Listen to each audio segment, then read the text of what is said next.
10 en punto de la mañana, muy buenos días. Arrancamos la Junta Médica. Leslie, ¿cómo estamos hoy? Buenos días. Paola, ¿cómo estás? Hemos empezado exactitos hoy día. Yes. Vamos a hablar hoy día de un tumor, de un bulto que aparece por delante del cuello, en una glándula llamada tiroides. Vamos a hablar del cáncer de tiroides, cómo descubrirlo y cómo manejarlo.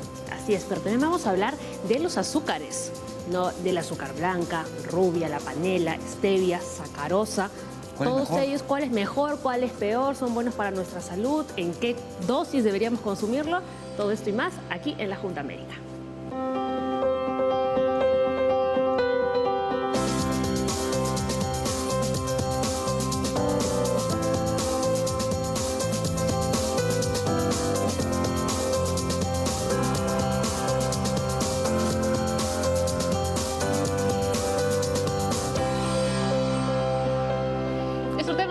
Es el cáncer de tiroides, estamos en vivo, así que ya pueden empezar a enviarnos todas sus consultas a las cuentas de la Junta Médica que van a aparecer en este momento en su pantalla. Y ya saben que nuestra línea médica también está abierta hasta las 11:30 de la mañana. El teléfono está perenne durante todo el programa. Pero también vamos a hablar de los azúcares. Claro, vamos a ver cuál es mejor.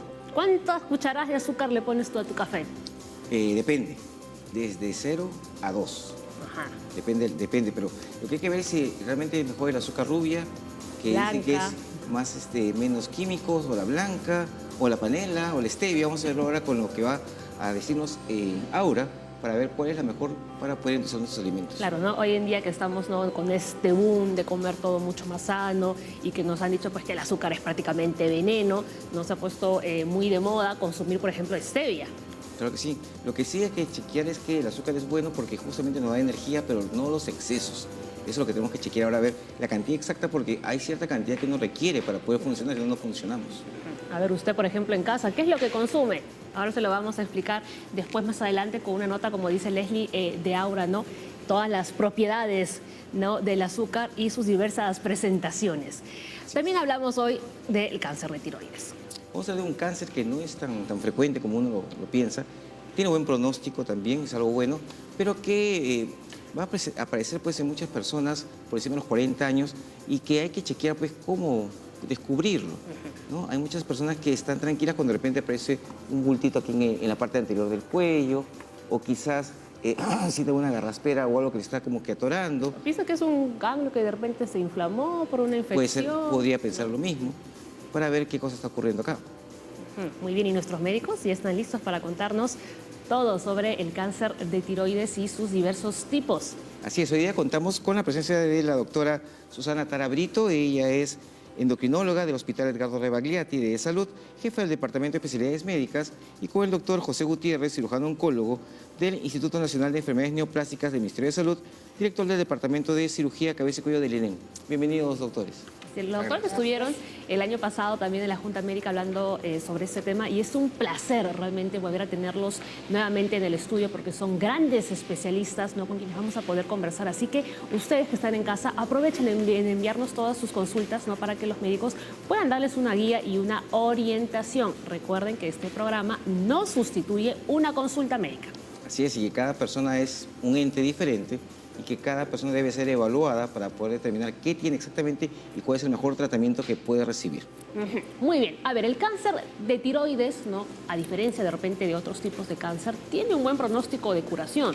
Usualmente responde muy bien al tratamiento y se puede curar con cirugía. Existen muchas razones por las que la glándula tiroides pudiera estar más grande de lo usual y en la mayoría de los casos eso no significa siempre que sea cáncer. Claro que sí. Mira, la tiroides se va a ubicar en la parte anterior del cuello. Tiene forma de mariposa, ¿verdad? Una mariposa o un H con las partes bien gorditas externas, y que se va a encargar de producir ciertas hormonas. Estas hormonas lo que van a hacer es permitir el funcionamiento correcto de todas las células del cuerpo. Cuando produce mucha hormona, el cuerpo está como que acelerado.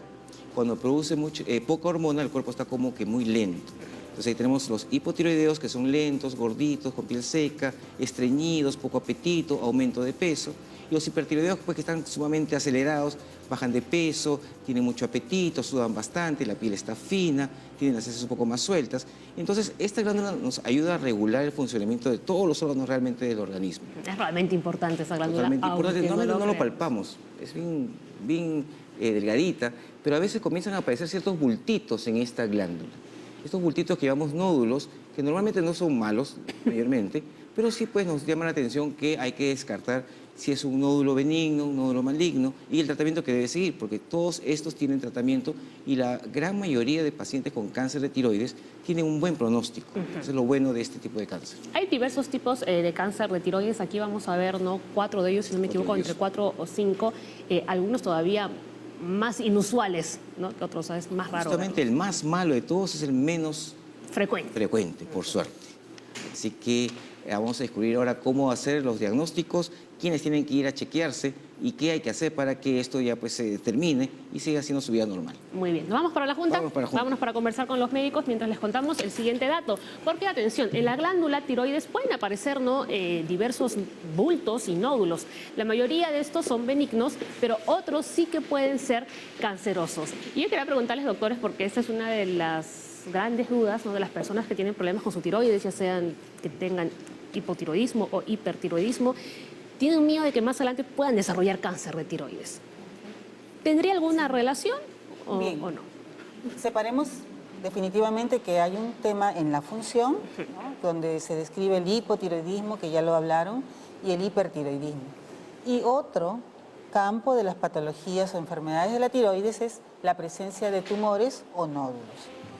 Relaciones muy pocas, pero sí debemos recordar que cuando hay una hormona elevada, como la TSH, en el hipotiroideo y vive con otros factores de riesgo, tendría un poquito más de riesgos, por ejemplo, de desarrollar nódulos, ¿no?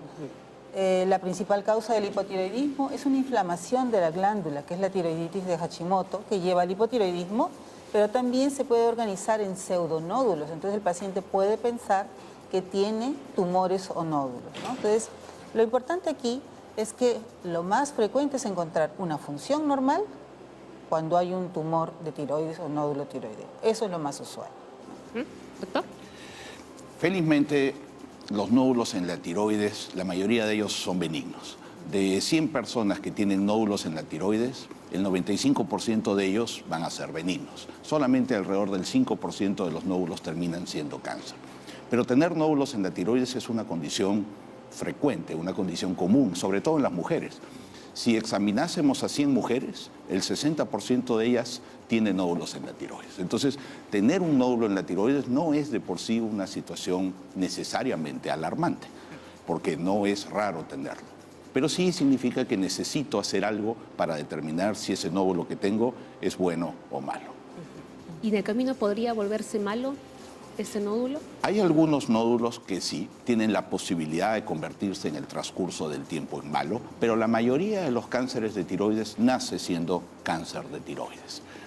La función tiroidea, como bien dijo la doctora, no sirve para saber si tu nódulo es cáncer o no es cáncer. La inmensa mayoría de los pacientes que tienen cáncer de tiroides, su tiroides funciona perfectamente bien. Entonces, con un análisis de sangre no se puede saber si tu tiroides tiene o no tiene cáncer. Eso es algo importante para saber, porque mucha gente se siente confiada porque su médico le ha hecho unos análisis de sangre, han salido normal, qué bueno, y por eso no tengo cáncer. No, lamentablemente no me puedo saltar a esa conclusión con un análisis de sangre. Okay, eso es importante. Pero a ver, aquí vemos la anatomía de la tiroides y la paratiroides, ¿no? Y nos pueden explicar un poquito con un detalle, ¿no?, el funcionamiento, antes de ya meternos de lleno en lo que vendría a ser el cáncer de tiroides y sus diversos tipos. Bien, entonces la tiroides, que es la glándula que estamos observando allí en forma de mariposa o de corbata Michi, es una glándula que se encarga del funcionamiento de muchos tejidos del cuerpo. El más importante de repente es el tejido nervioso. Desde el momento de la gestación, la tiroides es la que determina el futuro neurológico de los niños, porque determina dónde se van las células nerviosas, cómo se forma el cerebro, cómo se forma la médula espinal, todo depende de la tiroides. Igualmente en la gestación, el crecimiento de los niños depende principalmente de la tiroides.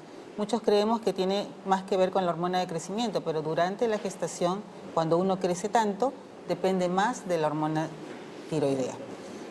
Y cuando ya un niño nace o una persona es joven o adulta, el control de la temperatura, la constancia de la inteligencia, el corazón y sus latidos normales dependen de la tiroides. Entonces, todo el funcionamiento adecuado de la tiroides depende de la calidad y influye en la calidad de vida del paciente.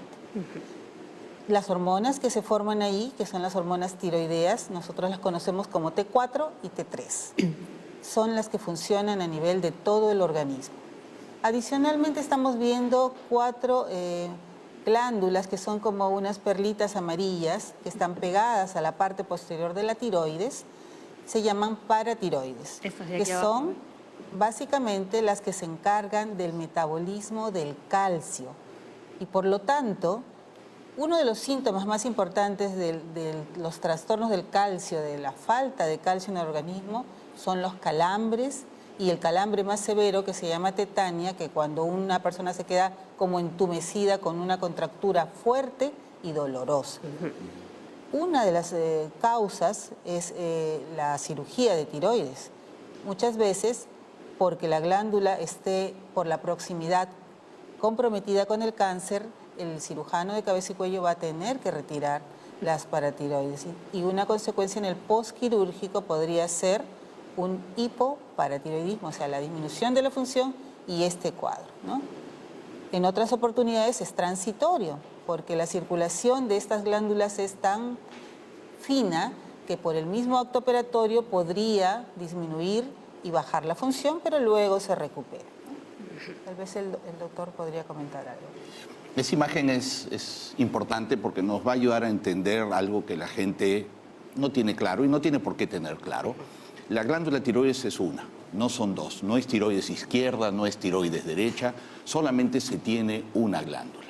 Entonces, cuando hay una falla en la tiroides, lo que falla es eso, la tiroides en general. Entonces, es algo que hay que entender. Y es importante también darse cuenta que no es igual tener un nódulo, un tumor en un lado, que tener varios tumores en los dos lados, porque definitivamente el tratamiento va a cambiar.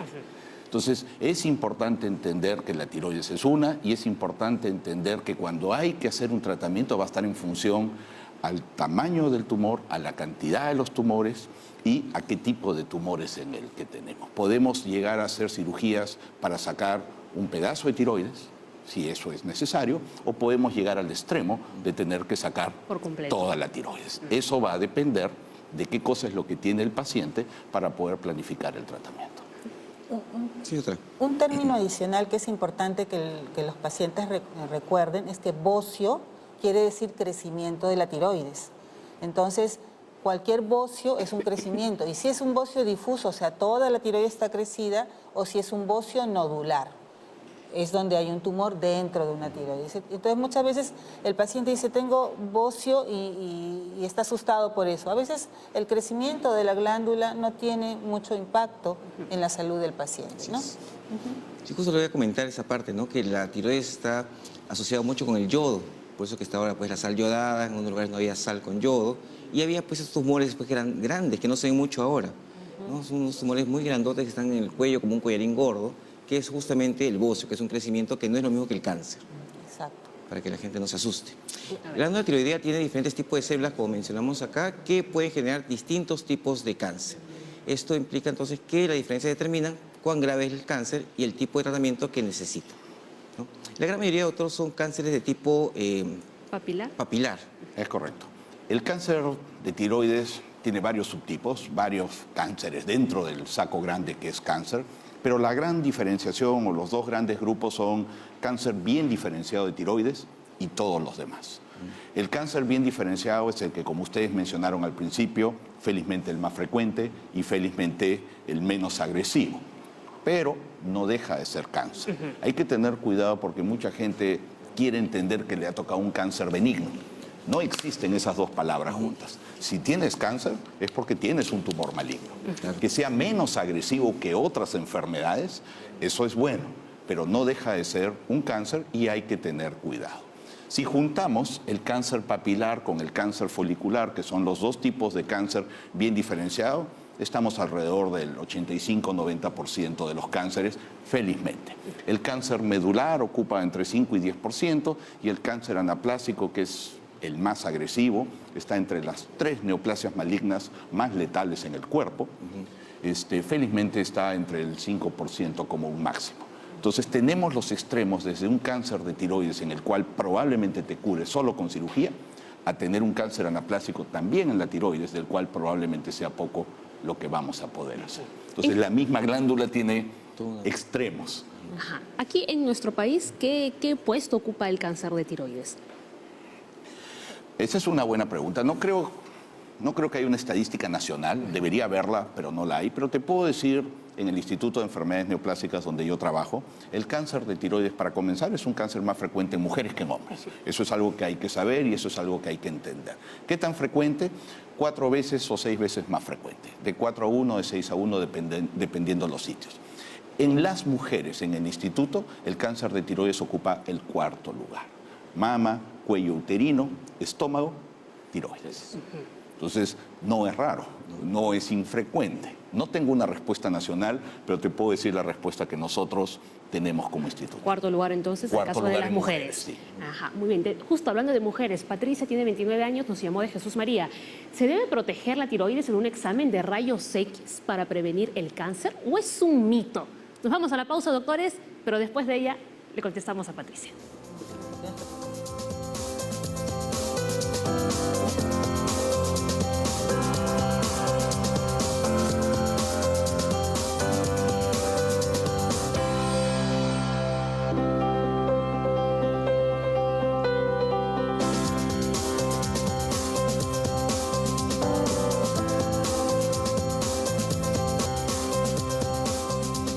Ya estamos de vuelta en la Junta Médica. Hoy hablamos del cáncer de tiroides y Patricia, doctores, les preguntaba, ¿se debe proteger la tiroides en un examen de rayos X para prevenir el cáncer o es un mito?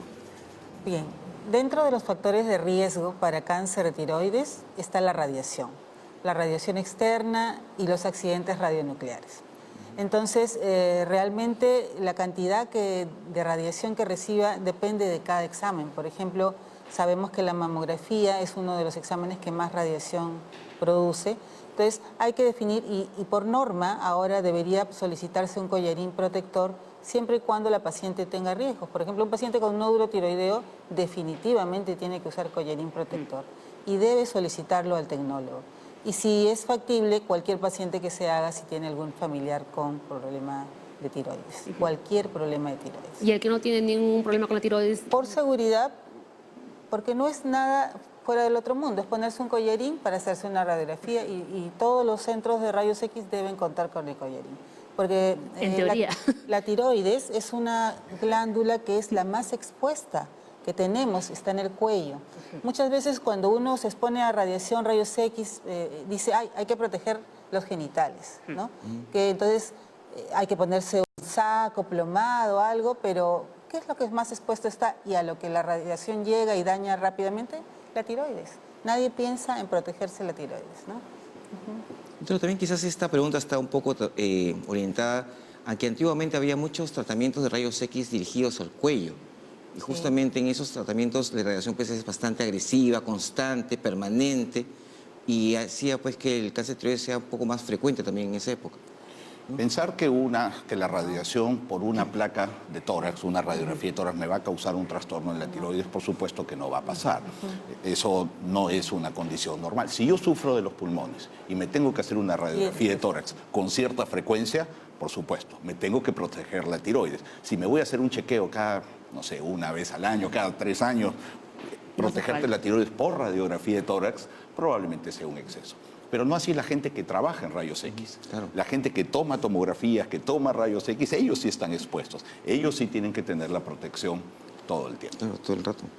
En relación a lo que comentaba, doctor, sí, efectivamente, hace muchos años se veía que incluso cirugías, radiación se usaba para cicatrices queloides de cabeza, cuello, o tratamientos para tiña, o sea, hongos en la cabeza, ¿no? Y cualquier radiación externa de cabeza y cuello terminó produciendo cáncer de tiroides, sobre todo en poblaciones más jóvenes, ¿no?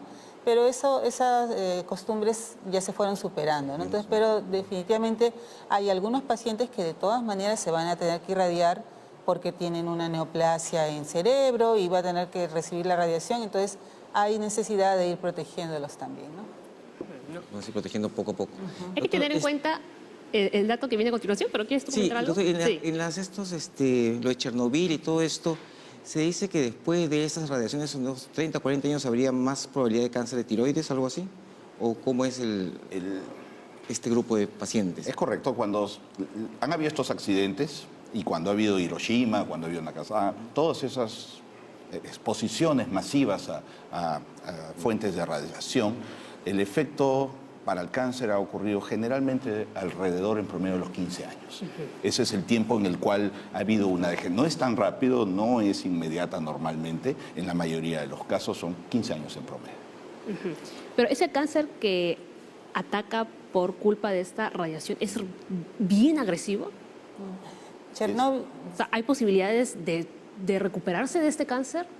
en Chernóbil se detectó una situación, porque hay un cáncer antes de Chernóbil y después de Chernóbil, ¿no? Entonces, no fue más agresivo, fue un cáncer más bien que permitió hacer muchos estudios porque había más casuística, pero fue un cáncer que realmente no fue tan agresivo ni produjo gran mortalidad cuando se presentaba, como comentaba el doctor, a los 15 años de la exposición. Pero Chernóbil cambió algo, porque Chernóbil fue un evento donde una gran cantidad de radioisótopos, sustancias radiactivas, fueron al ambiente, ¿no? Entonces, no solo yodo radiactivo que iba de frente a la tiroides, sino también cesio, que vive 120 años, mientras que el yodo radiactivo solo vive 8 días, ¿no? Entonces, hubo mucha irradiación. Entonces, además del cáncer de tiroides, hubieron otros cánceres que quizás fueron los que mataron a los pacientes con más agresividad. Pero, ¿qué pasó antes y después de Chernóbil? Antes de Chernóbil, si uno se exponía a la radiación, un accidente radionuclear, la primera lesión que aparece es un nódulo tiroideo. Y aparecía más o menos a los 20 años. Si no aparecía a los 20 años, ya no aparecía. Pero después de los 20 años podía convertirse en cáncer más o menos entre 10 o 20 años después. O sea, era muy lenta la curva. En cambio, después de Chernóbil, hubieron casos, si los pacientes eran muy jóvenes, hay un estudio inglés que lo demuestra, que ya a los 5 años, después de la exposición, habían nódulos. Y después, a los 10 años, ya había cáncer. Entonces, ese seguimiento es importante porque cambió un poco la biología del cáncer por la exposición, ¿no? Entonces, pero es importante porque esos accidentes radionucleares los hemos visto en Fukushima y ahí ya hemos tenido mejores conductas, ¿no? Entonces eso Porque es incluso dieron importante. profilaxis también, estaba leyendo. Exacto, nos enseñan bastante los accidentes y sobre todo nos permiten hacer prevención, ¿no? Muy bien. Ahora sí, los cánceres que se originan en los nódulos tiroideos generalmente no producen síntomas. A veces las pruebas de función tiroidea son normales, aun cuando el cáncer ya está presente. Efectivamente, el cáncer generalmente es asintomático en los primeros años, ¿no? Pero luego ya cuando pasa el tiempo y crece más y de acuerdo a hacia dónde va creciendo, pueden recién aparecer los síntomas de compresión, ¿no, doctor? Es correcto. El cáncer, y ese es uno de los principales problemas, no solamente el cáncer de tiroides, sino el cáncer en general, no duele. Y generalmente la gente va al médico al día siguiente cuando algo le duele. Cuando tienes una bola en el cuello de 3, 4 centímetros y no te duele, generalmente uno espera. Y esa es nuestra idiosincrasia. Así somos acá en el Perú. Lamentablemente es así. Entonces, esperar a que algo duela, esperar a que algo moleste para ir al médico definitivamente no es una buena idea. Los nódulos en la tiroides comienzan a molestar, no solamente el cáncer, cuando ocupan cierto espacio. El cuello es muy pequeño. Si yo meto una bola de 2 centímetros, tengo que empujar algo y es ahí cuando recién comienzan a dar síntomas. Generalmente a partir de los 2 centímetros. Puedo tener problemas para comer, me comprime el esófago, problemas para hablar, me comprime el nervio que va a las cuerdas vocales, problemas para respirar, problemas para mover el cuello. Pero sí, pues, cuando eso ocurre ya no estamos hablando probablemente de un nodulito de 1 centímetro. Podemos poner a doble pantalla, justo tenemos aquí los síntomas que acaba de describir el doctor mientras seguimos comentando con nuestros médicos. El primer síntoma que vemos ahí de lejos es el más común. Más frecuente. Tener una masa, como bien lo dijo el doctor al inicio, tener una bola, una pelota, pónganle el nombre que ustedes quieran. Lo importante es que el paciente o la familia del paciente se dé cuenta que cuando la señora o el señor levantan el cuello, algo hay ahí. Un lado del cuello no es igual al otro, hay una bola que no la tenía antes. Bueno, eso es más que suficiente. Estos bultos siempre van a ser palpables o algunos pueden pasar incluso desapercibidos. Generalmente son palpables cuando crecen de la tiroides para adelante, pero también pueden crecer de la tiroides Claro, para atrás. atrás. Y Ajá. ahí Ahí no hay a veces forma de ni el sentirlo. a veces ni el médico los puede tocar. Entonces, felizmente la inmensa mayoría crece para adelante. Pero respondiendo a tu pregunta, no siempre son palpables. No, continuamos más. Dolor en la parte frontal del cuello. Es raro. Generalmente, como les digo, ni los nódulos en la tiroides ni el cáncer de tiroides duele. Hay algunas patologías como las tiroiditis que causan dolor, pero no necesariamente son cáncer. Y el cambio de voz también se asocia, ¿no?, a cáncer de tiroides. El cáncer de voz, el cambio en la voz ya es una señal de cáncer localmente avanzado. Sí, ya. Eso sí ya es una señal de alarma y probablemente el médico cuando tenga un paciente con un bulto en el cuello y tenga cambios en la voz, ya no estamos hablando de una lesión. ¿Cómo se pone inicial. esa voz? ¿Ronca? Ronca, le baja el tono de la voz, se pone ronco. Claro, porque la idea es que tenemos acá, pues, está el esófago donde pasa la comida, está la tráquea, y Bueno, el bulto vale. va creciendo, creciendo y nos va comprimiendo, como mencionaba el doctor, todas las estructuras internas. Mejor. Y tenemos, pues, como menciona ahí, roquera o cambio de voz, problemas para deglutir, dificultad para respirar y tos constante incluso, ¿no? Como algo como que está raspando, Una carraspera. una garracera constante. Como lo que tengo yo ahorita. Que quédate en la tiroides. Ya, ecografía. Pues voy a buscarlo. Muy bien, entonces como decían los médicos, estos son algunos síntomas que pueden presentarse en el cáncer de tiroides, pero cuando esto ya está avanzado, ¿no? Al inicio pueden pasar algunos años y el paciente no siente absolutamente nada. Como dice el doctor, vamos al médico cuando ya nos duele o nos fastidia algo. Si no ocurre eso, nada. ¿Cuáles son algunos factores de riesgo? Bueno, la exposición indiscriminada a la radiación, aquí podemos, ¿no?, hablar, por ejemplo, de Chernóbil o algunos accidentes nucleares, humos volcánicos. Así es. También lo podemos incluir ahí. Hay unos estudios italianos que luego se han replicado en zonas volcánicas de otros países, ¿no?, que determinan que efectivamente las regiones cercanas a los volcanes tienen 11 veces más frecuencia de cáncer de tiroides que el resto. ¿Y qué pasa ahora con este volcán, ¿no?, que es Lubinas. Ajá, Lubinas. Ahora habrá que esperar y hacer prevención. Claro. Es importante. ¿A ese grupo habría que darle profilaxis o algo? ¿Un estudio? ¿Cómo haríamos? Ahí tendríamos que ver una ecografía basal, como se hizo el trabajo en Fukushima, ¿no? Una ecografía inicial, luego ir controlando cada cierto tiempo a los pacientes, ¿no? Pero no... Comenzar ahí a chequear. Sí, bueno, de hecho es una obligación de salud pública. Si Claro. sabes que hay un factor de riesgo y está ocurriendo algo, tenemos que hacer algo por esa Exacto. población, preventivamente hablando, y no esperar después tener una epidemia de nódulos o de cáncer de tiroides en esa población expuesta. Claro, y decir, vino porque hubo tal cosa. Cuando ya sabíamos Cuando ya sabemos qué iba a pasar. podía haber tendríamos que- ocurrido. Es así. Eso sí es cierto. No, bueno, el tercer factor de riesgo, antecedentes familiares, pero también está ahí la deficiencia o exceso de yodo y autoinmunidad a la insulina. Y bueno, la prediabetes también, Leslie. Sí, doctora, mire, hemos acá hablando siempre del síndrome metabólico, hablando de los diabéticos, prediabéticos, hipertensos. Ayer estuvimos hablando también de La gota. la gota, ahora tenemos la tiroides también asociada con la prediabetes. ¿Qué grupo de gente con prediabetes puede ir a cáncer de tiroides? En general, todos los pacientes que tienen resistencia a la insulina, es decir, que la insulina no funciona bien, el paciente tiene signos como oscurecimiento del cuello, que se llama acantosis nigricans, o acrocordones, que son estos lunares de carne que aparecen muy frecuentemente. No es que van a tener cáncer, sino hay que hacerles estudio para descartar prediabetes y resistencia a la insulina. Entonces, es importante el peso también, estar en un buen peso para la talla. ¿Y por qué? Porque la insulina y el exceso de insulina y la resistencia a la insulina activan una vía que produce no solamente el cáncer de tiroides, sino varios cánceres, ¿no? Igual que la obesidad se ha implicado en muchos cánceres de mama, de próstata, de pulmón. Casi todos los cánceres tienen que ver con resistencia a la insulina y la tiroides no se escapa. Se de escapa. ello. Mire, como un estilo de vida saludable, una alimentación y ejercicios básicos para todas las enfermedades. No básicamente hacer dieta o ejercicio por una, sino con todas realmente. Si me permites hacer un comentario sobre eso, hay un incremento a nivel mundial del cáncer de tiroides, por lo menos en el diagnóstico. Cada vez se ve más en los estudios reportados que en todos los países, sobre todo en los desarrollados, el cáncer de tiroides está aumentando. Entonces, ¿qué pasa si hay menos radiación hoy? ¿Qué pasa si ya la gente come yodo? ¿Por qué el cáncer está aumentando si los factores de riesgo los estamos quitando?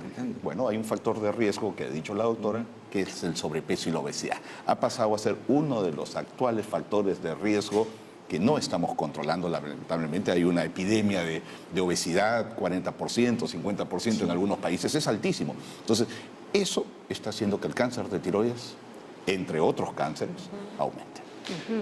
Para que vean cómo se van asociando. Todo. ¿No?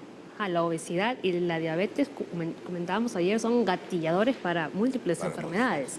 ¿No? A ver, hay diferentes tratamientos, ¿no?, para el cáncer de tiroides. Por un lado está la cirugía, que esto puede ser parcial o el retiro completo de la glándula tiroides, ¿no, doctor? El tratamiento básico del cáncer de tiroides, es más, el tratamiento con el cual todos los demás tratamientos se siguen sumando, es la cirugía. El estándar es la tiroidectomía total, porque tú lo que tienes es cáncer de tiroides. Lo que está enfermo es la tiroides, no es una bolita que te apareció en la tiroides, es la tiroides que hay que entender que está enferma. Entonces, en líneas generales, la tendencia mundial es que si tú tienes cáncer de tiroides, se te tenga que sacar toda la tiroides. Por supuesto, no hay ninguna regla que sea al 100%. Si el tumor es muy pequeñito, mide menos de 1 centímetro y eres una paciente joven, probablemente se te pueda sacar menos que todas. Pero en líneas generales, el tratamiento que mejor va, que tengo más posibilidades de curar y mejor control del paciente, es sacándole toda la tiroides. Y un paciente les podría preguntar, una vez que me quitan toda la tiroides, ¿con qué se reemplaza la función de esta glándula? Con la hormona tiroidea que viene en pastillas y se va a ir dosificando la cantidad que requiere cada persona. Se va a tomar de por vida. De por vida, Esta de por hormona. vida, efectivamente. Hay que entender que la tiroides tiene una única función en la vida, que es producir hormona tiroidea. Para eso está. Si yo te saco la tiroides, tú tienes que seguir tomando hormona tiroidea para que puedas seguir haciendo tu vida todo lo normal que lo has venido haciendo. La tiroides hubiera funcionado toda la vida, entonces tú tendrías que tomar la pastilla Toda la vida. vida. Eso es algo que hay que entender. Exacto. Muy bien. Doctor, Leslie, ¿y la tiroides, el cáncer de tiroides se pega o se va o afecta también la paratiroides? Cuando el cáncer de tiroides está localmente avanzado, eso quiere decir que se ha salido por fuera de la tiroides, comienza a infiltrar, a destruir las estructuras que están alrededor de la tiroides. Entre esas estructuras, como pudimos ver en el dibujo inicial, están las glándulas paratiroides. Se llaman paratiroides porque están al costado de la tiroides. Su única función en esta vida es regular el calcio. Hacen que el calcio suba y que el calcio baje. En teoría, en una cirugía de tiroides que no están infiltradas las paratiroides, hay que dejarlas 4, o por lo menos hay que hacer el mayor esfuerzo para dejarlas 4. Pero si el cáncer está localmente avanzado y ya se salió por fuera de la tiroides, hacer un esfuerzo por dejarlas probablemente sea un error, porque se me va a quedar algo de enfermedad pegado a estas glándulas. Generalmente el cáncer de tiroides es unilateral, entonces estaría yo en la necesidad de sacar las de un lado, pero tendría las del otro lado, que debería ser suficiente para que el paciente pueda controlar su calcio. No se preocupen los pacientes. muy bien. Bueno, además de la cirugía, que es uno de los tratamientos, tenemos el otro, ¿no?, que es la terapia con yodo radioactivo. Así es. Bien, la cirugía, recordemos, es el tratamiento curativo del cáncer de tiroides. Adicionalmente, los cánceres tenemos que evitar que regresen, porque el cáncer de tiroides probablemente se considere el 90% no tan agresivo y que también no produce alta mortalidad, pero regresa. Es un cáncer que retorna. Y lo que nosotros vamos a hacer con el yodo radioactivo es evitar la mortalidad para los casos más graves y vamos a disminuir el riesgo de que la enfermedad recurra o regrese, ¿no? No va a regresar hoy o mañana, pero puede regresar en 1 año, 2, 10 años. A veces el cáncer papilar demora. Entonces, ese tratamiento es muy bueno. ¿Por qué? Porque, como comentaba el doctor, la función de la tiroides es producir hormonas tiroideas y son las hormonas tiroideas las que hacen todo el efecto en el organismo. ¿Y de qué se forman las hormonas tiroideas? Con yodo. Y el yodo se ingiere normalmente en la dieta. lo beneficioso del tratamiento con yodo radiactivo justamente es que el yodo, le ponemos una sustancia radiactiva, lo damos por vía oral y se va a la tiroides y mata a todas las células enfermas y las que también no están enfermas, para quedarnos un cuello limpio y también poder volver a usar las hormonas cuando se necesiten. Pero además es muy bueno si hay metástasis. A veces el cáncer se puede ir a los pulmones, se puede ir a los huesos, ¿no? La forma más fácil de irse es a los ganglios, pero los ganglios no captan el yodo radiactivo, ahí el tratamiento es quirúrgico. Sin embargo, cuando es pulmones o es huesos, el yodo radiactivo es muy bueno. Si capta el yodo, tenemos todas las posibilidades de recuperar al paciente. Ahora, un paciente que está recibiendo terapia con yodo radioactivo, ¿debe ser excluido, por ejemplo, en algún lugar de su casa o puede estar con todo el entorno tranquilamente? Todo depende de la dosis que recibe. Ajá. Generalmente para tratamiento de cáncer las dosis son más altas que para otras enfermedades. Entonces, como hablábamos en un momento, depende también de la vida media del yodo, ¿no? Entonces, si el yodo vive 8 días, es decir, le di 100 milicuris, a los 8 días ya tengo 50, a los 8 días más tengo 25 y tenemos que ver qué cantidad le hace daño al entorno, ¿no? Más o menos son 3 o 4 días lo que el paciente requiere estar aislado y luego puede ir a su domicilio, pero no tener, digamos, tener muchos cuidados con los contactos con niños pequeños y gestantes, ¿no? Pero los adultos no tendrían mayor problema. Entonces, para que nos quede claro, el hecho de que nos puedan hacer esta cirugía y nos quiten toda la glándula tiroides no significa que este cáncer no vaya a regresar nunca más. Podría volver en algunos casos. Lamentablemente es cáncer y el cáncer tiene esa característica, puede volver. No quiere decir que va a volver. Y qué tan factible es que vuelva va a depender de en qué etapa lo encontremos. Si lo encontramos en las etapas iniciales, las posibilidades que el cáncer te vuelva o que el cáncer te mate son muy bajas. Si lo encontramos en las etapas más avanzadas, lamentablemente las posibilidades de curarla o que la enfermedad te vuelva son más altas. Entonces, sí, el cáncer puede volver. ¿Qué tan posible es? Va a depender en qué etapa lo encontremos. Eso es clave. Tenemos otra consulta. Rebeca dice, ¿la deficiencia de vitamina B incrementa la posibilidad de tener cáncer de tiroides? Nos vamos a la pausa nuevamente y ya regresamos enseguida con más aquí en la Junta Médica.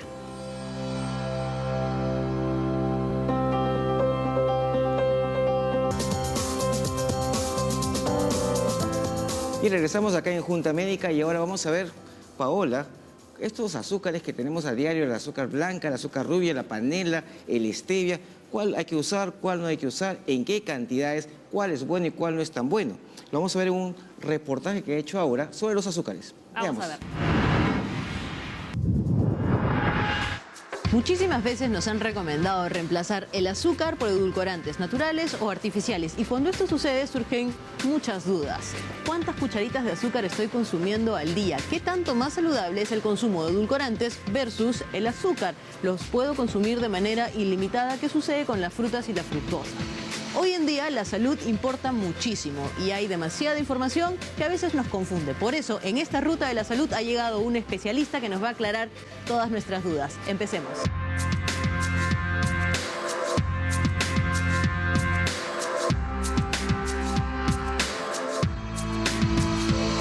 Por lo general al día yo consumo el azúcar rubia, que es 2 cucharadas al día. Creo que el azúcar blanca es más dañina. Antes yo consumía el azúcar tradicional y después de haberme hecho una limpieza digestiva ya dejé ese azúcar porque daña nuestro organismo. De ahí consumo más el stevia.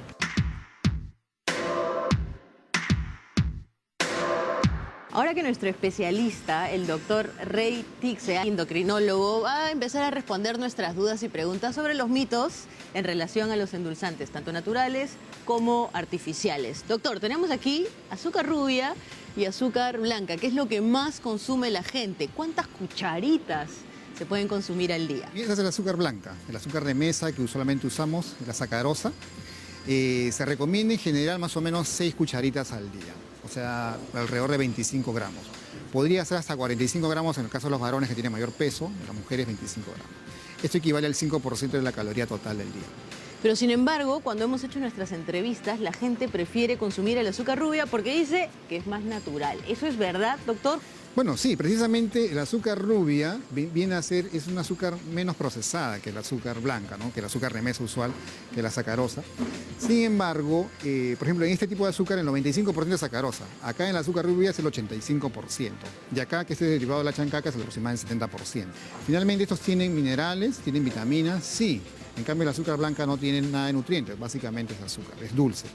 Sin embargo, el hecho de usar en exceso estos o el intento de compensar el dulzor, puedes usar mayor cantidad de esta azúcar rubia y al final el aporte calórico puede ser similar. Azúcar artificiales no utilizo ninguno. Utilizo miel para endulzar mis jugos y me encantan las frutas y en eso reemplazo el azúcar.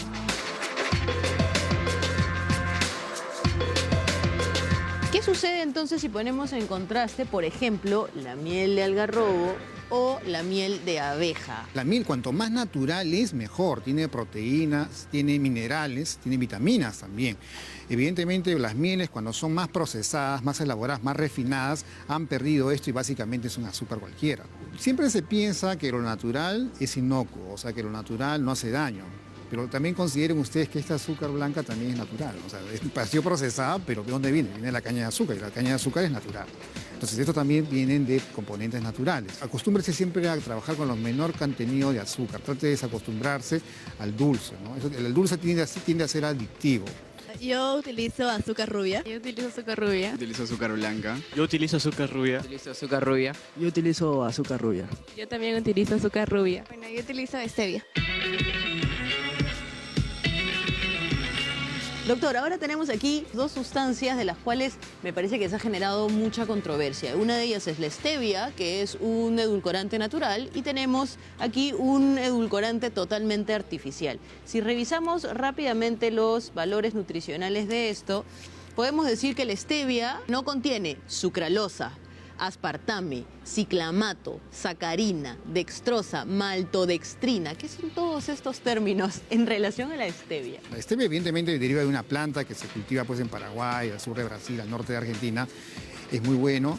Sin embargo, muchas veces se lo combinan con otros edulcorantes, como los que has mencionado, como la maltodextrina, por ejemplo, que terminan siendo muy potentes, unos dulces muy potentes y más baratos. Y la industria pues utiliza eso a diestra y siniestra. Recomendable entonces fijarnos en la tabla nutricional y darnos cuenta que no contenga ningún agregado, tan solo stevia. Ahora, si nos vamos a un edulcorante totalmente artificial, podemos encontrar que dice que tiene ingredientes como dextrosa, maltodextrina, sucralosa. Todos esos edulcorantes han sido presentados, elaborados con el fin de no aportar calorías. Y uno de los beneficios que tiene, por ejemplo, es que tampoco está asociado a caries dental. Precisamente como no tiene, es totalmente sintético, no se fermenta. Sin embargo, lo que sí está asociado es que aumenta la cantidad de insulina y generar aumento de peso, sobrepeso y finalmente pues diabetes, que es una enfermedad. Vamos a ir a la parte que a mí me parece mucho más colorida, que es la parte de las frutas. Esas son las frutas regulares que consumimos al día a día. ¿Cuál de ellas tiene mayor cantidad o concentración de azúcares naturales? Tienen algo que se llama fructosa. Más o menos en estas frutas que están acá varía entre 12 gramos de fructosa por cada 100 gramos de estas frutas. Más o menos unos 45 o 55 calorías por cada 100 gramos. Lo bueno de esta fructosa integrada no incrementa la insulina, o sea, es inocua. No te va a dar mayor incremento del sobrepeso, la obesidad, nada, salvo que lo consumas en exceso. Las frutas que tienen mayor cantidad de índice glicémico, o sea, que tienen mayor aumento de la glucosa, vienen a ser a la cabeza el higo. El higo y la uva son los que tienen mayor cantidad de calorías, ¿no? Más abajo hay el mango. La naranja es el que menos tiene calorías. Sabemos que el consumo de frutas es bastante recomendado. Ahora, yo quisiera saber si podríamos reemplazar el consumo de los otros azúcares y solamente poder satisfacer nuestros niveles de azúcar o de energía utilizando la fructosa. Las frutas se recomienda más o menos hasta 5 veces al día. No se preocupe, el azúcar está en verduras y en frutas y distintos elementos, ¿no? Bueno, evidentemente uno se ha acostumbrado desde hace muchos ciclos a consumir pues con azúcar, ¿no? Como uno lo agrega ya más por una cuestión cultural, que estás acostumbrado, el gusto se ha acostumbrado al azúcar. En realidad no me gusta el dulce, no me gusta. Entonces consumes cero azúcar. Sí, cero azúcar. O sea, cuando voy a una cafetería uso stevia. Si no digo nada de azúcar la gente me mira raro, así que cuestión de algo social. ¿Qué sucede con las famosas gaseosas cero? Se pueden consumir más, se pueden consumir menos, te suben el tema de la insulina. Este tipo de bebidas más bien tienen un edulcorante que es sintético, el aspartame, que es el que se utiliza, es el edulcorante que más se utiliza a nivel de la industria alimentaria, pero van a generar una liberación de insulina mayor. No, lo peor es que tampoco genera saciedad, ¿no? Va a incrementar la resistencia a la insulina y finalmente sobrepeso y obesidad. Hay algunas investigaciones que mencionan que el consumo de edulcorantes puede desencadenar enfermedades cancerígenas. ¿Eso es real, no real? Se discutió bastante en el siglo pasado, ¿no? Sin embargo, se basaba en datos obtenidos en ratones, ¿no? Que había producido cáncer de vejiga en ratones. Sin embargo, en humanos no se ha demostrado esto. Además, lo que se demostró era que el mecanismo del uso del azúcar, de los edulcorantes en los humanos es distinto desde el punto de vista fisiológico que en los roedores. Necesito que consolide 3 recomendaciones y que nos la dé a esa cámara. El exceso de consumo de estos edulcorantes nos pueden producir daño. Pueden producir sobrepeso, obesidad y finalmente diabetes. Si los vamos a usar, usémoslos con moderación. La segunda recomendación es que siempre tengamos cuidado en revisar el etiquetado. Qué tan naturales son, qué tan perjudiciales pueden ser. Y lo tercero es que siempre consumamos pues fruta. Tiene una glucosa, que es la fructosa, pero es natural y esta no te va a originar ningún tipo de daño, salvo que lo consumas pues en exceso. Entonces, con esta información hemos cerrado nuestra ruta de la salud y siempre hay que tener en cuenta que el balance en el consumo de cualquier alimento es importante. Así que para terminar, voy a compartir un plátano con el doctor, Muy bien. ¿no? Para poder tener fructosa. Gracias. Muy bien, gracias Aura, a ti y al doctor Ray Tixe, ¿no? Por toda la explicación que nos han dado. Bueno, entonces ya nos quedó claro. No es que sea veneno el azúcar. El problema es, mejor dicho, el problema son las cantidades. Claro que sí, justamente la glucosa va a encargarse de darnos energía al cuerpo para poder funcionar. Sin embargo, hemos visto ahí que, por ejemplo, el azúcar blanca es pura glucosa, que no tiene otros componentes como tiene la rubia, que tiene proteínas, vitaminas, la miel mucho mejor todavía. Sin embargo, la idea es consumir la menor cantidad de azúcar. Las harinas, el pan, camote, yuca, fideo, arroz, papa, todos ellos al final se van a destruir y van a convertirse en glucosa. O sea, también tenemos azúcares por otras partes. Y el consumo de frutas es fundamental porque es un azúcar natural que no nos va a incrementar la insulina, que estamos viendo ahora que la insulina en exceso puede causar otros problemas más aparte de diabetes. Claro que sí, ¿no? Pero hay muchas personas que dicen, no, la fruta hay que consumirla entera o picada, no en jugos, porque si uno la licúa, te estás tomando puro azúcar. ¿Esto es verdad? No, vamos a conversar con nuestros especialistas después de la pausa sobre este tema. Ya regresamos.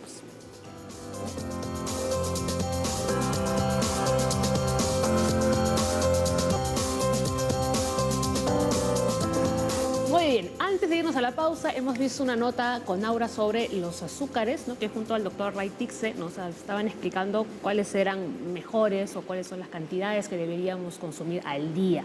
Pero no nos hemos olvidado de que hoy estamos hablando del cáncer de tiroides. Y Rebeca, doctores, les había preguntado si la deficiencia de vitamina B incrementa la posibilidad de tener cáncer de tiroides. No hay ninguna relación entre la vitamina B y el cáncer de tiroides. Ajá, muy bien, ya está la respuesta entonces para Rebeca. Y ahora sí podemos comentar un poquito sobre la nota que hemos visto de Aura. El doctor decía que es bueno consumir fruta. Y justo yo comentaba con Leslie porque mucha gente dice que la fruta se debe consumir entera o cortada y no en jugos. Exacto, por la fibra. El azúcar de la fruta es la fructosa, que es el azúcar más dulce de la naturaleza. Y como hemos visto en la presentación, hay frutas que concentran más el azúcar que otras, ¿no? Entonces, es muy bueno consumir la fruta completa o cortada porque tiene la fibra y no permite que se absorba la fructosa, ¿no? En esa cantidad como se absorbería en un jugo. En un jugo, así no le eches azúcar, tú tienes ya 0 fibra. Entonces, lo que absorbes directamente al tomar es la fructosa. Y la fructosa es un azúcar que entra al metabolismo, igual te da calorías. No significa que sea malo tampoco. No es malo, pero es mucho mejor comer la fruta entera o picada. Ajá. Ahora, ¿qué hay de la miel? Porque la miel se dice que es un endulzante natural, pero no todas las mieles que encontramos en el mercado son naturales. En el supermercado, por ejemplo. Ajá. La miel también es fructosa. Y de acuerdo a la pureza de la miel, entonces vas a tener más o menos porcentaje de fructosa. Entonces, fructosa es un azúcar simple que también entra a un metabolismo y te da calorías y también te eleva los índices glicémicos. Entonces, la cantidad de sustancias que acompañen a la miel en relación a la pureza, pues, tienen que ver con lo bueno o mala que sean. Realmente nosotros, de preferencia, en endocrinología no indicamos la miel. Y la stevia, que está muy de moda. Sí, la stevia sí, usamos este edulcorante que es un edulcorante natural y como comentaron también, ustedes han visto que los edulcorantes tienden a, como no es azúcar y el cerebro se da cuenta que uno le está dando dulce y no es azúcar, entonces inmediatamente el cerebro empieza a liberar sustancias. Una de esas se llama neuropéptido Y, esa sustancia hace que uno tenga apetito por comer cosas dulces, entonces, y aumenta la insulina en el cuerpo. Entonces, cuando uno come muchos edulcorantes, vas a tener esa reacción, ¿no? Que más bien después vas a querer comer más, ¿no? Y va a subir la insulina y es un círculo vicioso porque la insulina acumula grasa en el cuerpo, la grasa disminuye los receptores de insulina, más peso. Entonces, la idea es con moderación. Stevia es un buen edulcorante, todo con moderación es bueno para el organismo. Claro. Doctora, la miel no la recomendaría para pacientes endocrinológicos. Nosotros no los indicamos. ¿Ah? A otras personas sí pueden usarlo. Sí, pueden usar, claro. Obviamente el paciente que quiere cuidar su peso o que tiene algún problema de prediabetes o diabetes no debería usar. ¿La panela sería una buena opción en vez de azúcar? En general sí, porque tiene menos porcentaje de sacarosa, pero digamos para los pacientes que no tienen patología, ¿no? No, porque ahora que está muy de moda utilizar la stevia, como que uno se siente menos mal, ¿no? Porque con un poquito ya endulza un montón. No le estás echando 3 o 4 cucharadas, ¿no? Para que el café esté dulce. Exacto. Como Leslie. Doctor, ¿usted qué dice? Yo creo que hay que buscar una justa medida en todo, ¿no? El exceso de cualquier cosa en esta vida es malo. El exceso de miel, el exceso de fruta, el exceso de azúcar. Creo que la palabra correcta es la moderación.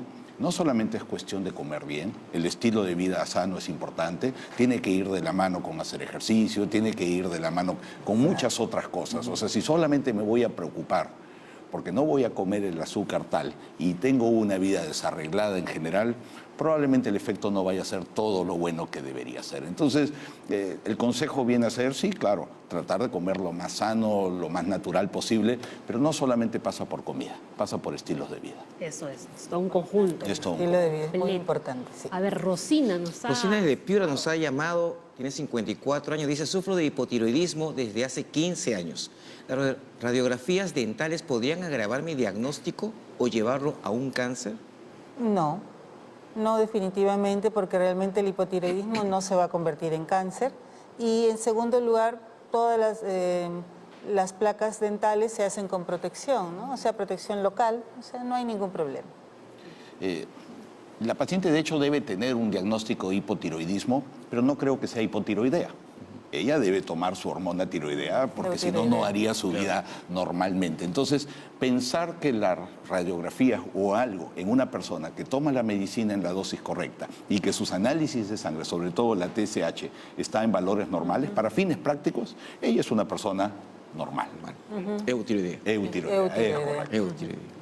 Muy bien, vamos con la siguiente consulta. Consultas. Ven lo que les decía, ¿no? Las personas que tienen problemas con la tiroides piensan que van a desarrollar de repente o que tienen mayores probabilidades de tener cáncer, ¿no? Aide dice, soy operada de las amígdalas, tengo faringitis crónica y sufro de espasmos a la glotis. ¿Estos síntomas son factores de riesgo para desarrollar cáncer de tiroides? No, definitivamente no. Sí le voy a recomendar que se haga ver laringitis crónica, faringitis crónica, espasmo. Probablemente ese paciente lo que vaya a tener es reflujo. Sí. El reflujo es una condición en la cual el contenido del estómago, el ácido estómago, se regresa a la garganta, causa estas molestias, pero no tiene ninguna relación con el cáncer de tiroides, ni con la tiroides en general. Pero no es infrecuente, estoy totalmente de acuerdo con el doctor, pero no es infrecuente que el paciente piense que porque la garganta está a la altura de la tiroides tenga alguna relación y no lo tiene, ¿no? Bien. A ver, la siguiente, Zenobia. Zenobia, 55 años, de Jesús María, dice, tengo nódulos en la tiroides y estuve en tratamiento con vitamina B7, pero se me está cayendo el cabello en exceso. Me hice una biopsia y salió negativo. ¿Qué otras evaluaciones me debo hacer para descartar cáncer de tiroides? Bueno, para el cáncer de tiroides la mejor prueba diagnóstica es la ecografía. Entonces, si es que hay algún nódulo. Ahora, la caída del cabello puede ser por un trastorno funcional tiroideo, o sea, un hipo o un hipertiroidismo.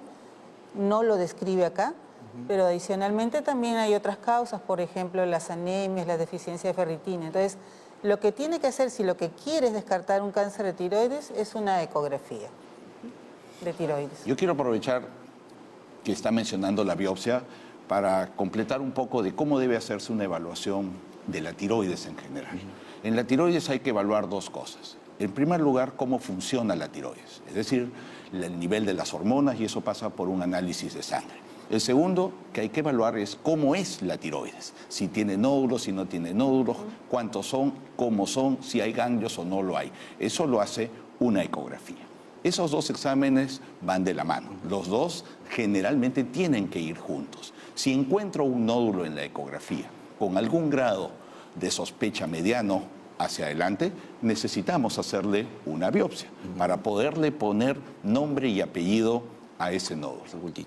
Exacto. Sí, lo otro también que quizás cuando dice se me está cayendo el cabello en exceso, pensará que la gente que está en tratamiento para cáncer, hay algunos fármacos que hacen que el cabello se caiga. Y ella pensará que como puede tener cáncer, ya se le cae el cabello per se. Entonces el cabello no se va a caer si no tiene cáncer, sino que alguna medicación para el cáncer puede hacer que se me caiga el cabello. No se asuste por esa parte, No. requiere una evaluación adecuada. Pero en general, cuando ya los nódulos se han detectado como benignos, hay que hacer ecografías cada 6 meses de control. Aníbal dice, tengo 55 años y me detectaron cáncer medular de tiroides con metástasis en los ganglios. Me operaron hace 4 años y después recibí radioterapia. Sin embargo, me han vuelto a salir nódulos en el cuello. ¿Estos pueden ser malignos? Aquí ya estamos hablando de un paciente que sí tiene diagnóstico de cáncer. Eso ya es un punto de partida importante. Y como comenzamos a hablar al principio, no es el cáncer de tiroides más común, ni tampoco el menos agresivo. Está en la etapa intermedia. El cáncer medular de tiroides es un cáncer más agresivo de los otros que hemos estado conversando. Y una de sus principales características es que se va a los ganglios del cuello. El cáncer medular, hasta en un 40% de los casos, se va a los ganglios del cuello. Que ese paciente haya sido operado y ha recibido radioterapia significa que la enfermedad de alguna manera no estaba tan inicial. Debe haber estado en una etapa mediana, por poner un número. Si eso en el tiempo ha hecho que le vuelva a aparecer un nódulo en el cuello, sus probabilidades de que sean parte de la misma enfermedad son altas. Entonces necesita estar en manos de un especialista, hacerse una ecografía, hacerse un análisis de calcitonina, que en este caso es el que se hace para cáncer medular de tiroides, y probablemente hacerle una biopsia por aspiración a esos ganglios del cuello. Entonces, ¿hay probabilidades de que estos nódulos que le han vuelto a salir sean malignos? Tiene más posibilidades que el resto de las personas porque ya tiene un cáncer de tiroides de fondo, Y ¿no? nos puede ayudar mucho, como dijo el doctor, el dosaje del marcador tumoral, que es la calcitonina, y también se puede usar antígeno carcino embrionario. Y estoy totalmente de acuerdo en que si recibió después de una cirugía extensa que hacen los cirujanos de cabeza y cuello para cáncer medular de tiroides, porque cuando uno entra con ese diagnóstico ya tiene planificada una cirugía diferente que cualquier cáncer tiene. Y le han dado radioterapia, implica que había quedado la enfermedad por lo menos o era muy agresiva, y entonces debe haber partido con un marcador tumoral postquirúrgico inmediato, y lo que había que ver es la evolución de ese marcador. Hay que hacer imágenes, PET scan y buscar la enfermedad. Bueno, entendemos que de todas formas ese señor debe estar controlado, ¿no? Hasta el día de hoy, ¿no? Yo me imagino que sí. Por Yo el me diagnóstico imagino diagnóstico que tuvo. Muy bien, ahora vamos con la siguiente consulta. Rosa. Rosa, desde Coma, 71 años, dice, me han tomado una prueba de TSH libre y salió 0.03. Soy operada de tiroides y paratiroides. Me retiraron ambas. ¿Qué significa ese resultado? Significa que la dosis de levotiroxina que está usando de sustitución, si la lesión, hay dos posibilidades. Si la lesión por la cual se operó fue benigna, entonces usamos levotiroxina solamente para sustituir lo que falta de hormonas. En ese caso, la TSH, que es la hormona de control, debería estar entre 1 y 2. Como está más bajo, pensamos que es un hipertiroidismo llamado iatrogénico, o sea, por medicación. Se corrige la dosis, se le baja la levotiroxina y todo va bien.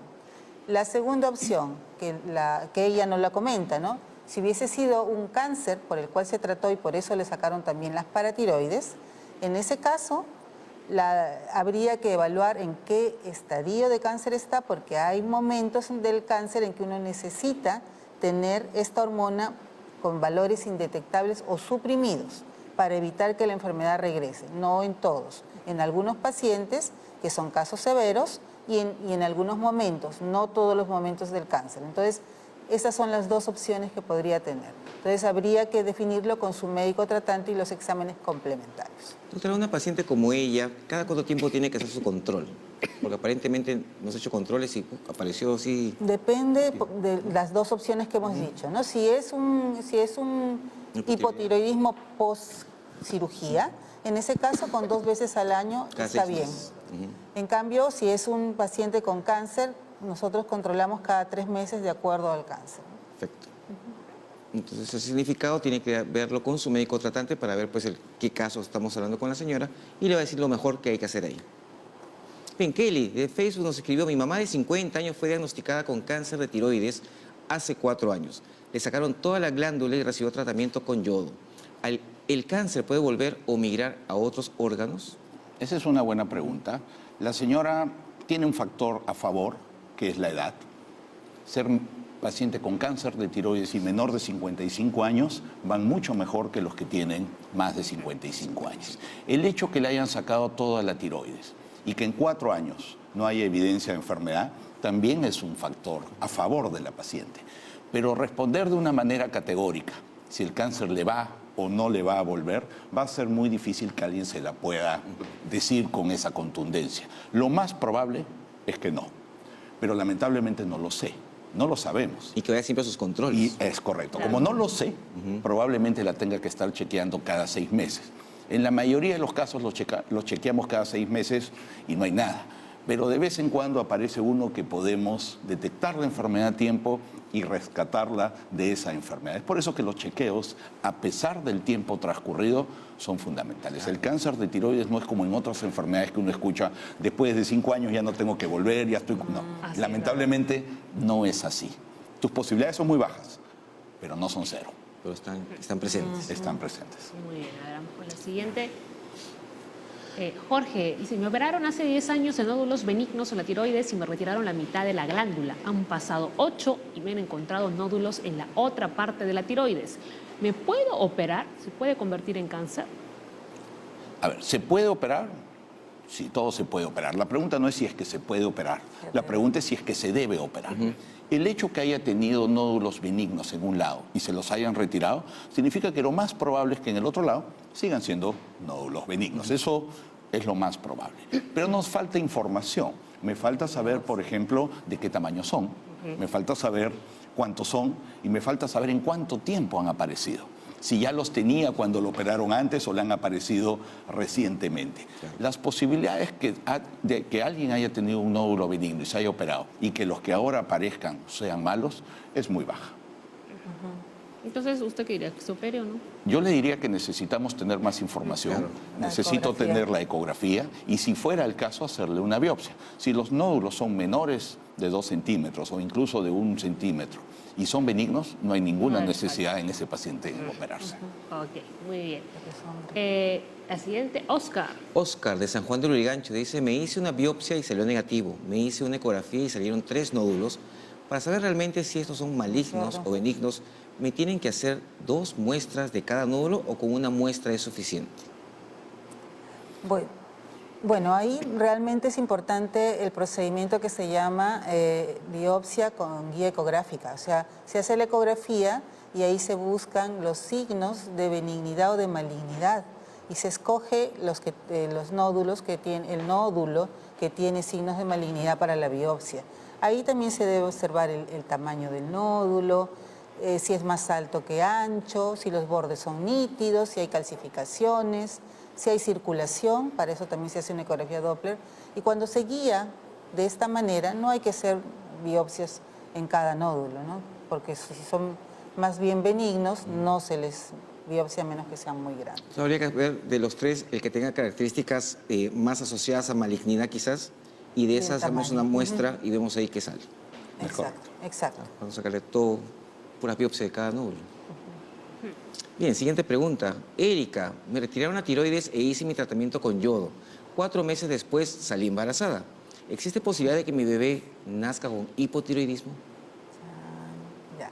Bueno, para eso, primero uno siempre recomienda a las personas que cuando reciben yodo radiactivo eviten embarazarse en un tiempo, ¿no? Siempre damos un tiempo mayor para que el paciente trate de cumplirlo, ¿no? Y se les manda.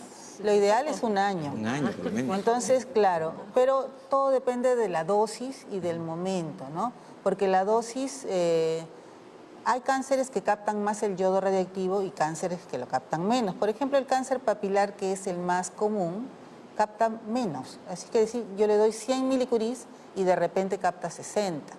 A un folicular le doy 100 y capta 100, ¿no? Entonces, depende mucho del tipo de cáncer, la dosis, y definir esto va a ser muy difícil, ¿no? Si va a salir con alguna alteración, yo pienso que no, porque eso se puede ir viendo además durante el embarazo, ¿no? Ahora, para eso también tenemos la ayuda de cómo estaba ella durante el embarazo, sus hormonas y su tratamiento de sustitución. Es difícil contestar esta pregunta porque realmente... Incluso hay una fórmula que la estoy sacando mentalmente y tendría que tener la dosis, ¿no?, que recibió y el cáncer para poder determinar si tenía o no tenía riesgo, ¿no? Entonces, es un poco complicado contestar, pero depende, faltan datos para contestar. Doctor. Yo creo que, bueno, obviamente solo para complementar lo que la doctora ha dicho, lo más importante es sin duda la dosis que ha recibido, pero también es igual de importante si está o no ella eutiroidea, es decir, si el nivel hormonal está normal durante el embarazo, significa que lo más probable es que esa hormona le esté pasando al niño y el niño vaya a tener un desarrollo también normal. Si lamentablemente, por algún motivo, no ha tenido controles estrictos y ella está hipotiroidea durante el embarazo, las posibilidades que su niño tenga un trastorno en la tiroides o en general un trastorno del desarrollo son más altos. Entonces, respondiendo a su pregunta, y si todavía está embarazada, yo le recomendaría que hable con su ginecólogo, que le haga un perfil tiroideo y en función a esos resultados que se vaya regulando la dosis que seguramente ya está tomando. Que no deje sus pastillas para la tiroides. Claro, y también recordar que los valores durante la gestación son diferentes a las personas no embarazadas, ¿no? Los valores de TSH son diferentes, son más bajos. Entonces uno podría pensar que está con función tiroidea normal y ya está hipotiroidea.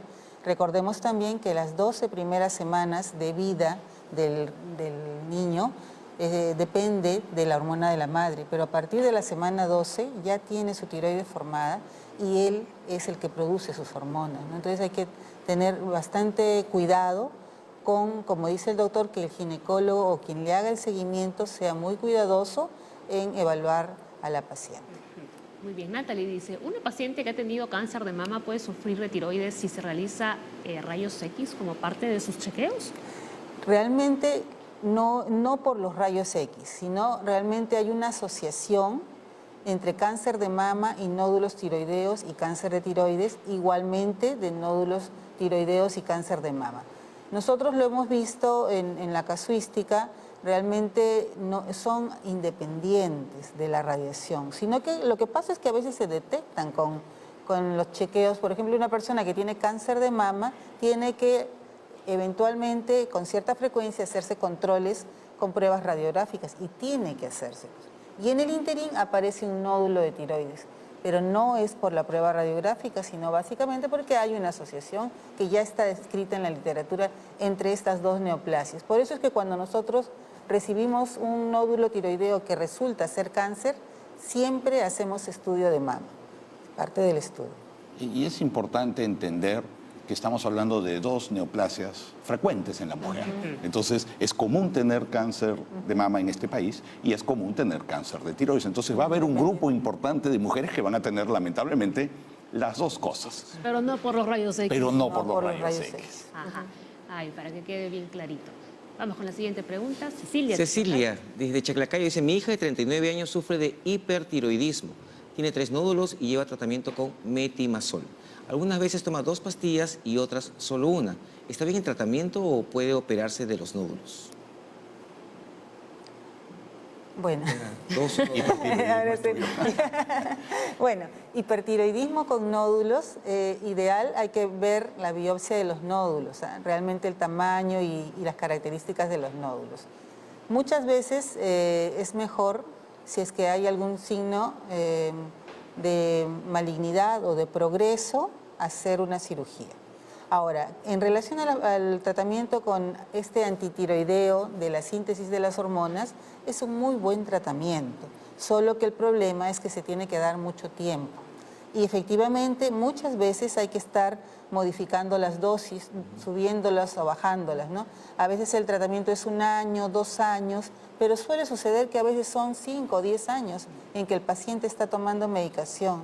Entonces, por eso, muchas veces es mejor el yodo radiactivo, que es una toma nada más para el hipertiroidismo.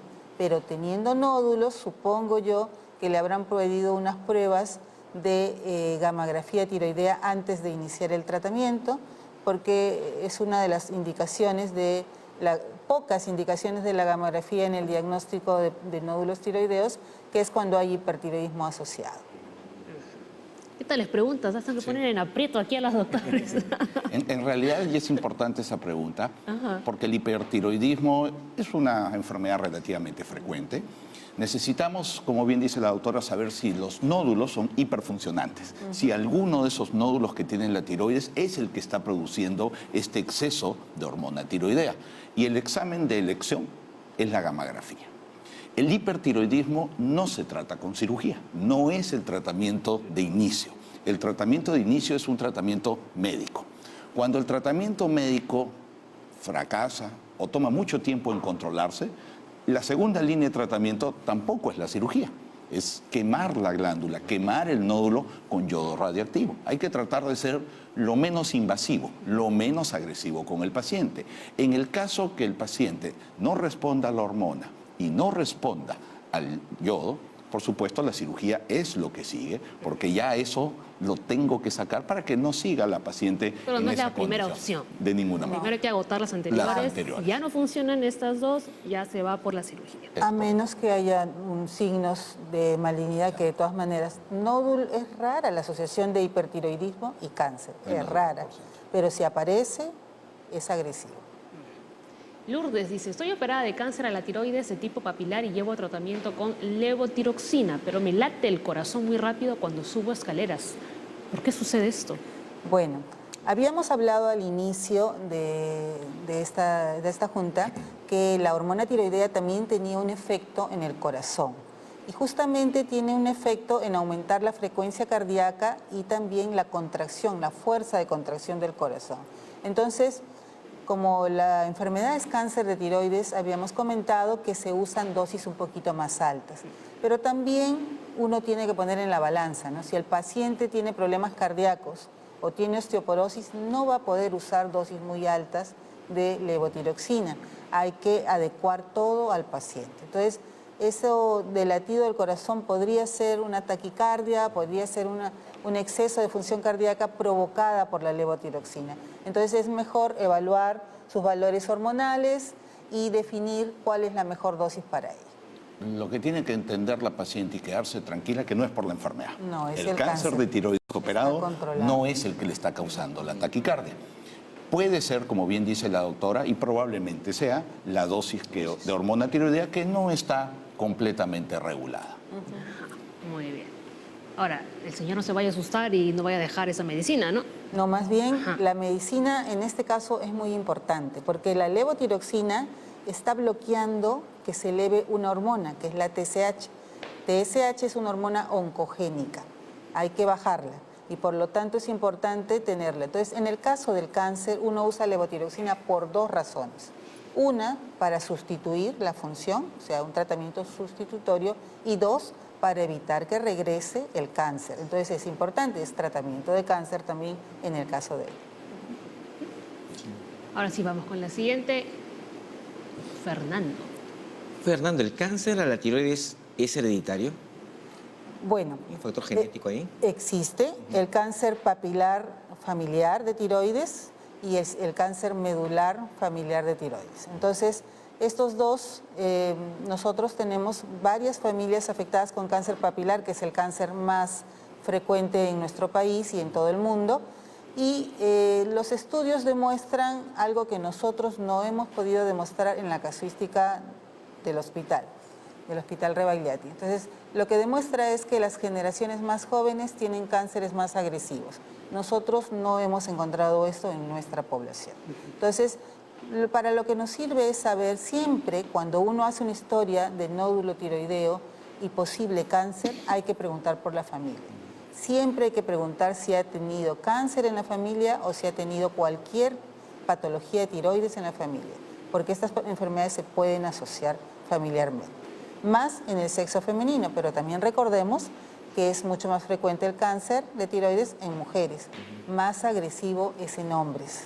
Entonces, lo que sí debemos recordar también es que hay otro grupo que es el cáncer medular de tiroides, que ya nos comentó el doctor, que era un poquito más agresivo. El cáncer medular de tiroides, más o menos el 15% podría ser familiar.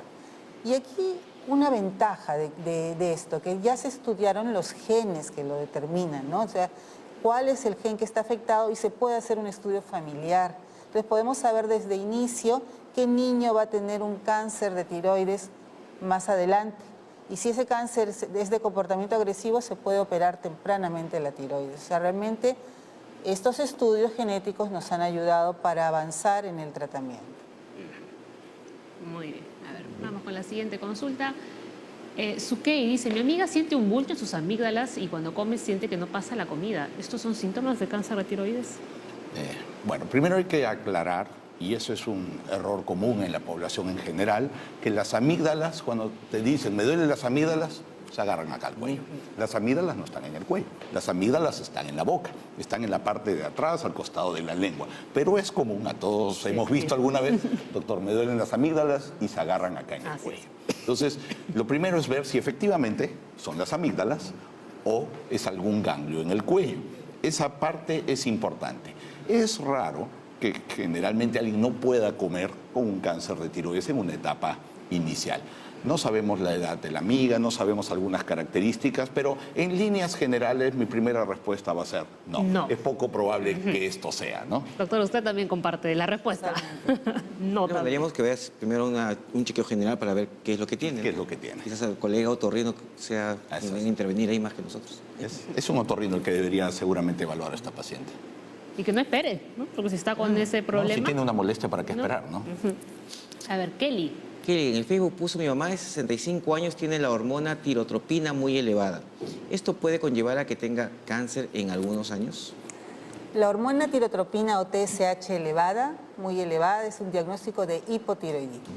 La mejor conducta acá es que se determine el tratamiento con levotiroxina y vaya a valores normales. Ahora, habría que ver si, es muy general la pregunta, pero si el cuello tiene algún bocio o crecimiento, si este es difuso, si es inflamatorio, si hay nódulos, eso es un examen completo que debe hacer el especialista. Pero de primera intención, ahí hay que definir el hipotiroidismo, la causa y el tratamiento. Doctora, ¿qué opina usted de los hipotiroidismos subclínicos, aquellos que tienen TSH alto y la T4, las hormonas normales? Esa es una controversia que existe en todo el mundo, ¿no? Depende mucho de qué está... Subclínico es un nombre porque no hay síntomas, ¿no? Entonces, pero sin embargo hay algunos pacientes que tienen problemas de colesterol, ¿no? Dislipidemias, podrían tener algún problema de cansancio crónico y ahí entra el tema de que el paciente no se siente bien aunque debería ser subclínico, ¿no? Entonces, ¿a quién creer? ¿A las hormonas o al paciente? ¿No? Y sucede mucho más en la esfera del cansancio y la esfera neurológica, ese malestar, esa astemia. Entonces, uno empieza pequeñas dosis de levotiroxina y el paciente se siente mejor, o no, o ya sea otro tipo de molestias. Entonces, lo que habría que ver, lo que recomiendan es el punto de corte de la TSH, si es más alto, y la presencia de anticuerpos. Para mí más importante suele ser siempre la sintomatología del paciente. Para mí es muy importante porque hay que recordar que la tiroides produce dos hormonas, la T4 y la T3, pero la que es activa es la T3. Aunque se produce 75% de T4, en el cuerpo se convierte en T3, que es la forma activa. Y entonces uno puede medir en la sangre T4 y T3 y saber que está funcionando bien todo ese eje, pero no en el cerebro. En el tejido nervioso, la conversión no es en la sangre, es dentro del tejido nervioso. Entonces uno no sabe a ciencia cierta cómo está el nivel hormonal dentro del tejido nervioso. Entonces el paciente puede estar bien con sus hormonas afuera, pero el paciente sigue cansado. Y uno le da un poquito de T3 y el paciente vuelve a ser el mismo. Entonces eso es factible demostrarlo con ciertas pruebas y con ciertas pruebas terapéuticas, ¿no? A ver, vamos ya con esta última consulta porque ya estamos con el tiempo bastante justo. Elvira dice, sufro de tiroides hereditaria y estoy tomando levotiroxina nuevamente de 100 miligramos. ¿Es factible operarme? Probablemente lo que la paciente a lo que se refiere es que tenga un hipotiroidismo hereditario, y el hipotiroidismo como tal no hay necesidad de operarse. El hipotiroidismo es una condición que hay que tratar y el tratamiento es la levotiroxina. Entonces, en realidad, si su hipotiroidismo está controlado con hormona tiroidea, ella puede hacer su vida de la mejor forma. Muy bien. A ver, ¿terminamos o todavía tenemos otra pregunta? Lo digo por la hora. ¿Qué nos dicen? Ahí está, la última, Leslie. Carmen, de 59 años en La Molina, dice, sufro de tiroides y tengo un nódulo hace 2 años. Me indicaron que este es pequeño. ¿Me puedo operar? ¿En cuánto tiempo se hace maligno? Bueno, el paciente, si parece ser que ha tenido un seguimiento bueno en 2 años y si le han dicho que es pequeño y la ecografía demuestra que no hay signos más que para observar, el paciente debe ser observado. Ahora, tiene que ser visto por un especialista siempre, ¿no? Para definir si, porque puede ser un problema malo aunque sea pequeño, entonces hay que definir bien si el paciente tiene o no un problema maligno. Puede ser que sea muy pequeño para biopsiar también, porque a veces hay nódulos que tienen tamaños menores de 5 milímetros, o sea, medio centímetro, y el bisel de la aguja para biopsia es por ahí. Entonces puede ser que la biopsia no sea...